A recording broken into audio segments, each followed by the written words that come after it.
Finalement, il y a un momentum très important qui fait qu'aujourd'hui, les opérateurs sont dans une position où des opportunités s'offrent à eux et c'est là où il va falloir effectivement se positionner. Je mentionnais justement à l'international tous les grands telcos qui s'étaient positionnés depuis longtemps avec des stratégies très volontaristes, très ambitieuses. Donc voilà, il y a une question de momentum, c'est-à-dire qu'il y a une part de la valeur qui est trustée aujourd'hui par quelques acteurs. On peut légitimement se demander pourquoi. Il y a aussi l'arrivée de la télé adressée qui est très structurante et qui place de fait les acteurs telco au cœur de ces nouveaux modèles, dans un univers finalement un territoire vierge des GAFA. Et puis aussi il y a la qualité de la data. On parle beaucoup de data, mais finalement il va falloir faire le tri entre la très bonne et la un peu moins bonne. Donc on pense aussi que les telcos ont un asset avec leur first party data très très fort pour effectivement la valoriser et finalement permettre au marché d'avoir accès à cette donnée premium.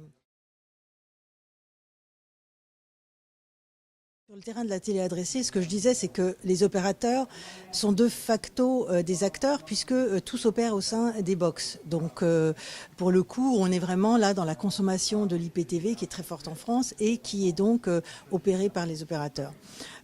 Donc notre position, finalement, elle est la même pour tous les opérateurs d'être des acteurs et de favoriser finalement ces nouveaux modèles de publicité adressée qui se développent d'ailleurs beaucoup plus à l'étranger.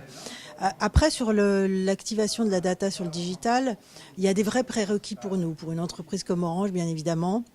C'est créer un écosystème ouvert mais maîtrisé. Et quand je dis maîtrisé, c'est vraiment la sécurité de la data de nos clients est vraiment un prérequis qui a guidé d'ailleurs nos choix quand on s'est dit qu'on allait créer une data marketplace qui s'appelle OAD. On s'est dit ça c'est le prérequis et c'est ce qui a guidé notre choix du partenaire techno. On a choisi AppNexus pour ces raisons-là. Ils ont su effectivement répondre à toutes nos exigences de sécurité en matière de data. Et puis, il y a l'approche commerciale qui va aussi être de dire on n'ouvre pas à tout le monde. On sélectionne nos clients, nos partenaires et on prend ceux qui ont pignon sur rue, qui sont respectueux des bonnes pratiques. Et ça, c'est essentiel. C'est-à-dire que c'est en cela que c'est un écosystème ouvert mais maîtrisé. On n'a pas attendu le RGPD pour être en conformité et pour respecter le consentement de nos utilisateurs. Donc j'ai envie de dire, le RGPD vient rajouter finalement une couche qui fait qu'on améliore sans cesse nos parcours de consentement. Mais bien sûr que pour nous, il n'y a pas eu un avant, un après. Quand on est un telco, c'est dans l'ADN de l'opérateur de respecter son client.